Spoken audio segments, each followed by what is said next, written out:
Well, hello YouTube, it's me Fortmaster, and welcome back to another Andrew Cunningham reaction. This is How a Gimmick Becomes a Game, RAM Devlog 2. So yeah, I know it's been a little while since I did a reaction to the first devlog he did for RAM, and I don't exactly know why I was holding off on doing the next reaction. I think it was more just, I forgot. But what kind of kicked me back into gear is that Andrew released the release trailer for the game, and it now has an actual release date. It's coming out this November. So, yeah, I should probably kind of finish watching all these devlogs to know what the game is like before it comes out, because I actually want to play the game when it comes out on the channel, if I remember to do so. If I don't actually play the game on the channel after it's released, comment on any one of these videos, just, you know, yelling at me to remind me. But yeah, How a Gimmick Becomes a Game. Because I know that, because remembering the whole thing was that the gimmick of RAM, or Random Access Mayhem, as the actual title is that there is no, like, player character. I think he said you were like a virus that swapped between controlling different enemies, and the whole deal was to kill all of the enemies in like the given area and then yourself at the same time to win. But you know, you couldn't swap too many times without killing anybody, because then that filled up the yellow bar, and a lot of those textures were like they were placeholders. So yeah, I'm very excited to see how this, you know, the game actually starts to develop, because you don't see much of that anymore. Granted, it kind of goes back to my whole thing of when I was playing Psychonauts on the channel, and like some of the unlockables you got for finding memory vaults. When you found all the memory vaults in a level, you found like the developer artwork and stuff like that, and the character and like the character design art and like level sketch outs and all that, and that was just wonderful.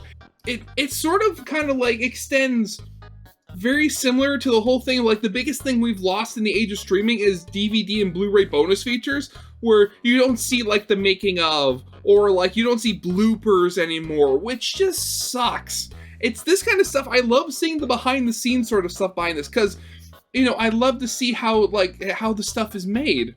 So yeah, of course we should probably get into this. So yeah, of course, as always, original video is linked in the description if you haven't seen it for some reason.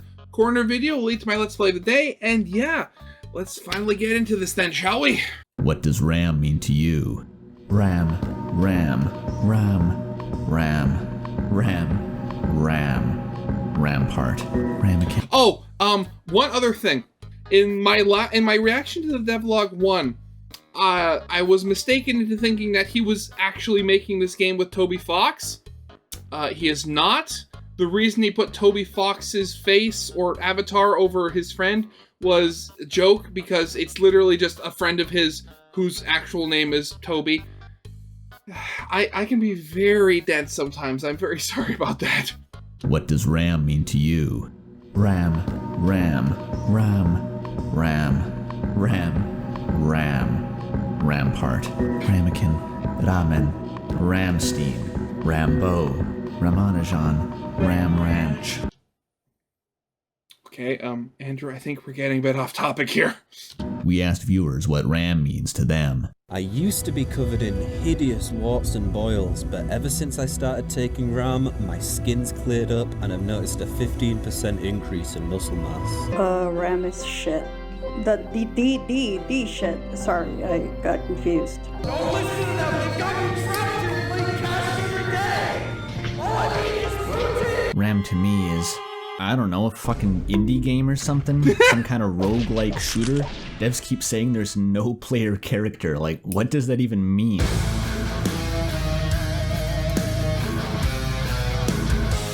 Making the actual game, yeah! And welcome to RAM Devlog 2. Okay, what fan game is this from? Oh wait, no, did he make this himself? Because I just read what the subtitles at the bottom said. Oh. For anyone who needs a refresher, this is the follow-up to a devlog released 6 months ago, titled Designing a Game with No Player Character, in which I talked for about 20 minutes about designing a game with no player character, the TLDW being that you swap control between a bunch of different robots. The game looked like this, was balanced around a timer system that would kill you for spending too much time controlling one body, and was developed entirely by me and another guy named Toby. None of these things are true anymore. Again, not actually Toby Fox. I am not making that mistake again. To say the very, very least, the fronts of progress since we last showed off RAM publicly are numerous. Basically every aspect of the game outside of its core combat mechanics has been overhauled, and so instead of presenting a focused look into one area of development like the last video, I'll have to break this one down into a few broad categories, such as the curse of actually making progress. 3D Squelton, no! Oh, there's one more thing, sir.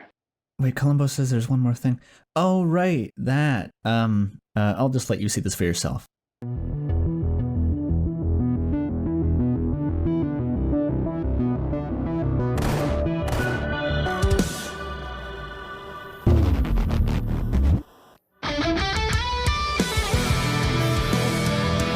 Okay, I like that. They don't notice that one of them's been taking control of, okay.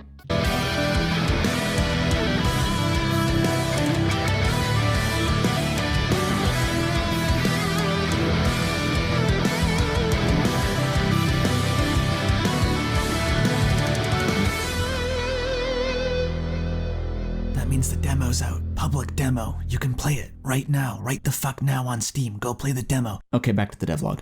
Those who watched the last devlog may recall that RAM looked something like this, and that we were actively calling for artists to join the team so we could stop using stock assets. Well, long story short, they did. Yay! Pro game dev tip. Turns out if you like the work of a stock asset creator but don't want to use stock assets, you can just hire them. That's right, baby, we got Pen USB Mike on the project, best known as the artist for Dome Keeper. Working from the designs created by our concept artist Gecko, he's given each of the current 4 playable bots a complete visual makeover, this time deriving form from function instead of the other way around. Although in the prior video I introduced the mechanical roles our cast of characters would play, that still leaves quite a lot out, and so now that they have their aesthetic identities finalized, I figure I owe them a proper introduction. Cue the music. Okay. A versatile chassis meets an enterprising mind in the Steel Toe, previously known as Shotgun Bot. Don't think us giving these grind-setting goons the gloss over in the first devlog means they aren't productive members of the post-apocalyptic anarchy. You don't fix what isn't broken, and the only thing broken about the Steel Toe is their speedrun viability. Putting mining hardware to crafty use as devastating improvised firearms, these self-made salary bots can all agree on the value of independent thought. And that jawline, though. Designed for construction, these broad-back bar builder bots have graduated from hauling I-beams to hauling ass, specifically yours, directly into their fist. Don't read into it. Ask a deadlift the meaning of life, and they'll reply as such. Emotional authenticity, a balanced diet, and perpetually increasing muscle mass. The last 2 things are impossible, but bless them for trying. Though ironically too ferrous to pump iron, that won't stop these robo-bros from pumping futuristic mechatronic alloy until they literally die. Okay.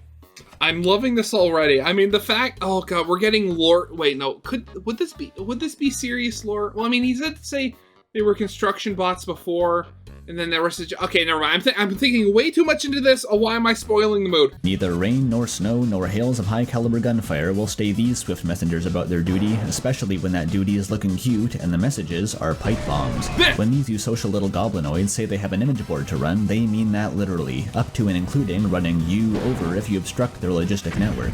Remember to abide by forum rules, never shortchange on postage, and don't anger the admin team. Oh god. Don't anger the admin. Though these thumbless green thumbs' love of landscaping has outlived the age of agriculture, they now eschew their water tanks and weed killer in want of more decisive methods. Aphids are armed with particular enough plant preferences to make Martha from the local homeowners association shit her pants and die, assuming they hadn't already burned her house down in a horticultural holy war and fed her corpse to their peonies.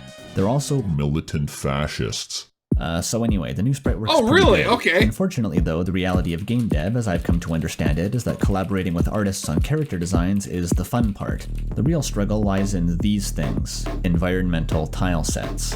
The reason for this is that, beyond just determining how your game's levels will look, the design of a tile set also determines how those levels will be made. Namely, whether they'll be made quickly, or slower than the death of Prometheus.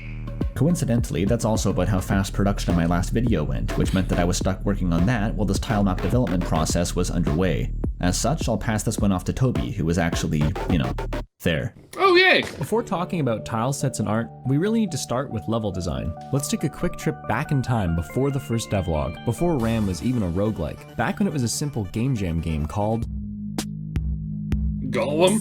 The map that version of the game used was a drab, lifeless donut, with enemies unceremoniously thrown at you. And although I don't mind relatively circular play spaces or horde modes, we knew this was not the best way for RAM and its combat to flourish.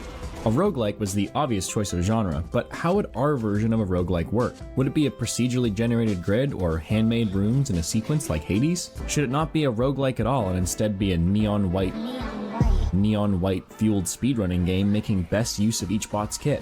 Or an open explorable playspace? Many evenings were spent at various local brewpubs discussing what the game loop should look like, and we settled on a system that uses a sequence of handmade floors randomly assembled into a level. Each floor can have a differing number of rooms based on what combat challenges it contains, allowing for some to be short and sweet, and some to be more exploratory. So now, we can finally get to the art. Or, at least the programmer art we made to graybox the levels. The programmer art, oh yeah. Is when you lay out a play space using temporary art assets, and then you realize you don't know shit about level design. You also realize you don't really have the tools to make compelling levels the way you have them in your head, so you gotta write some code. Enter the Map Zone Manager. These bad boys can fit so much metadata in them. You can define the bounds of a room for the AI, spawn enemies with special aggro conditions and upgrades, or even allow for elevation in a 2D game.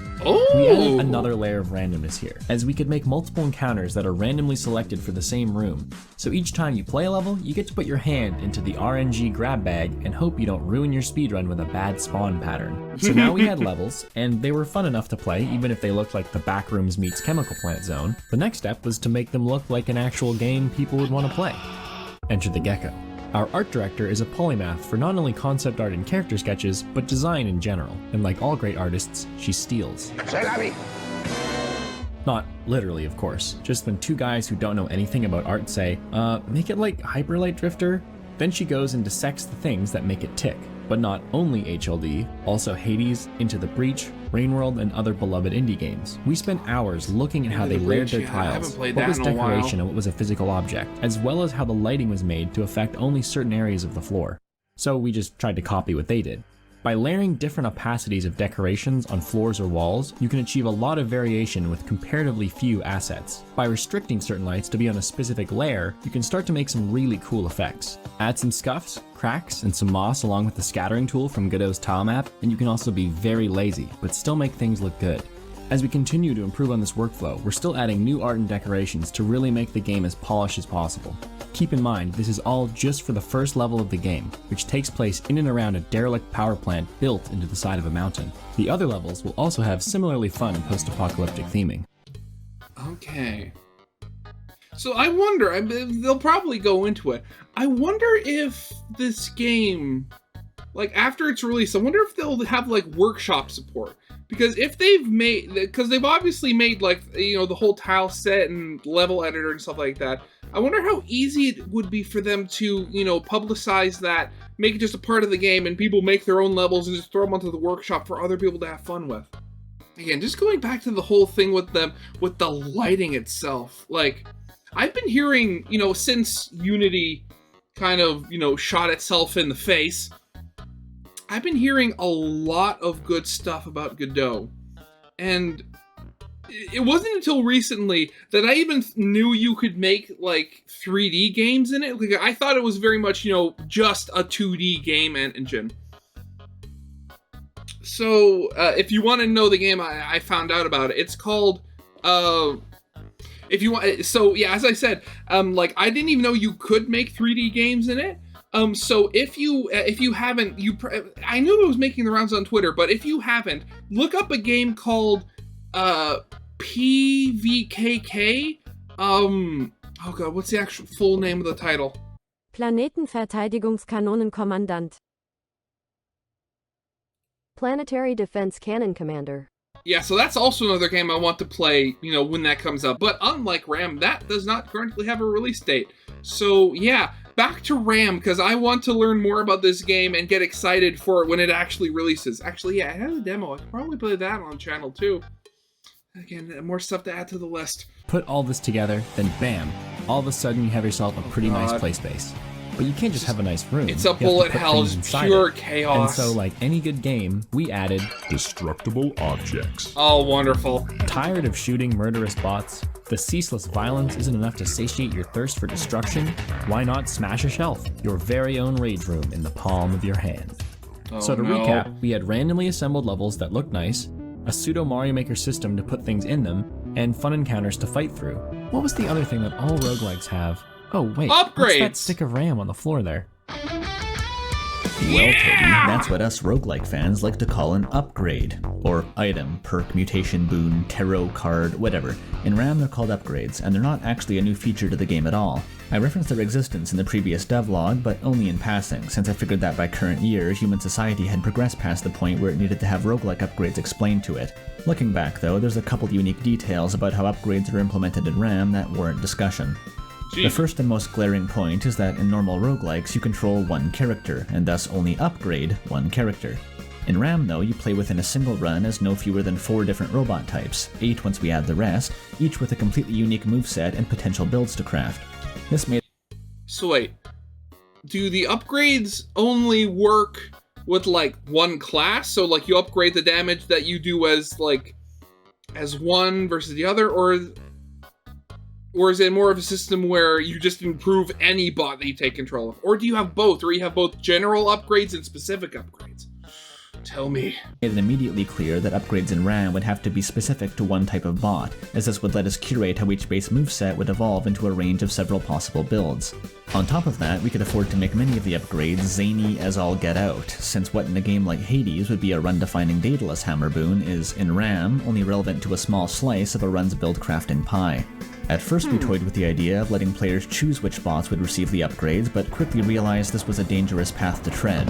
RAM's premise is realized to its fullest when the player is swapping fluidly between many different bot types, pivoting on a mental dime between the skill sets they've built up for each playstyle.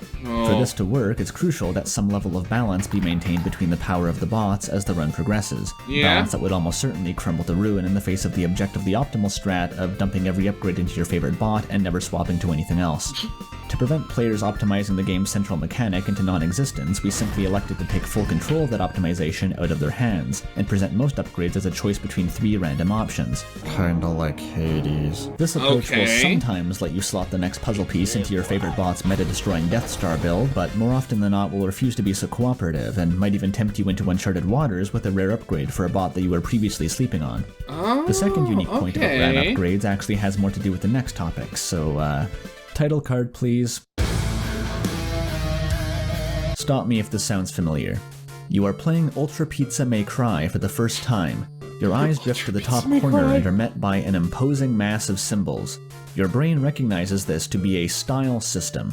You are dimly aware that the symbols carry some encoding of how cool of a gamer you are, but since you're used to playing roguelikes where the goal is simply to survive and progress, you conclude that the system is meant for speedrunners and degenerates, and proceed to ignore it forever. Now, as something of an epic gamer myself, I of course understand that the true purpose of a style system is to guide players toward engaging with your mechanics on a deeper and more enjoyable level. Even knowing that playing stylishly is in my best interest though, when push comes to shove, I still often find myself following the path of least mechanical resistance, unless the game gives my monkey brain some tangible reward for trying harder. So, approaching RAM with this in mind, I made it something of a personal mission to resolve this dissonance, to make stylish play not optional, but instead optimal. To incentivize style, one must first define what it is to be stylish. This definition is given in RAM by the fitness score, an internal metric of the AI through which you control the robots. According to this AI, who has very good taste by the way, killing enemies is stylish. Swapping between a variety of different robots is also stylish. What's most stylish of all though is killing enemies with trick shots. There are many different trick shots in RAM. Here's how they get added to the game. Step 1, I do something while playtesting that makes me feel like a cool badass. Step 2, the game fails to acknowledge my clutch play. Step 3, I Alt F4 the game in disgust and immediately add that interaction as a trick shot that'll give me the point bonus I damn well deserve. Rinse and repeat until the trick shot list forms. Okay. Here's where things get a bit radical. Unlike most roguelikes, upgrades in RAM are not free. Each one you find must be purchased with fitness score, the same score you earn by being stylish. Oh. In isolation, this may sound excessively punishing to new players, but the trick is that even killing enemies in the most milquetoast manner imaginable still nets you a baseline quantity of score. The price of upgrades that drop naturally in levels is designed to eat through most of this baseline, leaving the extra fitness gained through bot variety and trick shots as the quote-unquote profit margin that accumulates over the course of a run. Stylish players can then cash in the surplus score for extra upgrades at a shop, with the net effect that snazzier play results in stronger builds over time. New players won't be outright crushed for ignoring the style system, but may start finding the run struggle to keep up with the late game difficulty scaling until they confront the learning curve of not playing RAM like a cover shooter. Okay. I like that. That's good. So instead of collecting money, you just use the score. I absolutely love that. Oh god, I'm gonna have to play this game after I finish watching this. That's just how it's gonna be. Oh, thank you for releasing a free demo, Andrew. I said earlier that the point of a style system should be to push the player to interact with the game in the most engaging way possible, what you could call the intended playstyle. Well, in RAM, to be blunt, the intended playstyle is to use the main mechanic of the game. Please and thank you. Of course, telling you this is the game's job, and the way it's going to do that is by tying 3 of the most valuable trick shots, as well as the whole variety multiplier system, to swapping. But even then, swap juice is such a powerful defensive resource that getting the player to spend it proactively in search of points is a pretty big ask. So the final piece of the style system puzzle is to give a unique swap juice regen bonus to any trick shots that require swapping. This means that offensive swaps, as long as you pull off the trick shot you were going for, partially pay for themselves, and can be more easily chained into additional offensive swaps to rack up yet more score. Oh, wait, okay. Did I never explain the new swap system? Oh, right. The original swap timer, as seen in the first devlog, was a simple and elegant system for governing short bursts of horde mode survival gameplay. Once we started moving RAM toward a roguelike format with longer runs, though, it rapidly became clear that the binary live or die timer bar was far too brittle to maintain. Asking players to do longer runs in a system where one mistake is death means the game either gets exponentially harder, or you, as the dev, force the mistakes to be exponentially easier to avoid. Okay. The problem is that, taken to an extreme, this results in a game that's brain-dead easy 99% of the time, except when it blindsides you with freak accidents. This is just the experience of being an IRL human being, and everyone I know says the gameplay loop for that is dogshit. The solution to this quandary was to throw the timer out and replace it with something we dubbed swap juice. It's a highly abstract resource that, would you believe it, lets you swap. During gameplay, you have access to 2 reserves of swap juice, a local bar and a global bar. The local bar is what you normally draw from. It holds 2 swaps worth of juice and recharges as you kill enemies, similar to how you'd lower the swap lockout bar in the old timer system. If you absolutely need to swap but don't have enough juice in the local bar, you can make up the difference by dipping into your global juice reserve, which holds enough for 5 swaps. This is a bit like siphoning money from your college fund to pay a medical bill. It'll get you out of a tough spot, but you're not getting that juice back anytime soon. Finally, to encourage proactively swapping to avoid danger instead of just waiting to die and using the swap juice like a glorified health bar, we made swapping out of a dead host take 50% more juice than swapping from a live one. Also, in the worst case scenario where you manage to die without anything nearby to swap into, you'll currently be revived at the cost of a heavy penalty to your global juice. But we have ideas for some more interesting ways to handle this in the future. Oh god, not the thing. Oh, that's it, okay. Well, that's the bulk of the new progress anyway. Of course, it's impossible to condense all the events of the last 7 months down into a 15-minute video, so I'll use the Patreon credits here to talk over a few additional tidbits and announcements. First and foremost, though it's hard to show off music through the visual medium of a devlog, RAM now has a hot, fresh, original soundtrack by the massively multi-instrumental musician Nahu Pyrope, who I happen to know from an Undertale Skype group back in 2016, please don't ask. Bottom line is, he's really good, and you should play the demo if you want to hear what he's cooked up for us. Oh god, I will. Speaking of the demo, you heard the part where it's available now on Steam, right? You know, publicly, for free? Oh good, you did. Just wanted to make sure. It's got unlockable skins and lore tidbits and shit. Wouldn't want you missing out on that. Getting feedback about balance and stability at this point is very valuable, so if you do play the demo, don't be shy about dropping by our dedicated RAM Discord server, link in the description, and hassling us about crashes or whatever. Or you could just post your new speedrun times, fan art, whatever the fuck this is, etc. Of course. Also, consider wishlisting RAM while you're on the store page. It helps a lot to promote the game. Now, a question for you. How long do you want to wait for RAM? We're considering an early access launch next year that would include the hub, a second level complete with a boss, as well as 2 new playable bots. If you don't have a burning hatred for early access and think this would be a worthwhile package, let us know in the comments. Finally, an exciting and exclusive announcement for those real RAM heads who watched all the way to the end of the credits.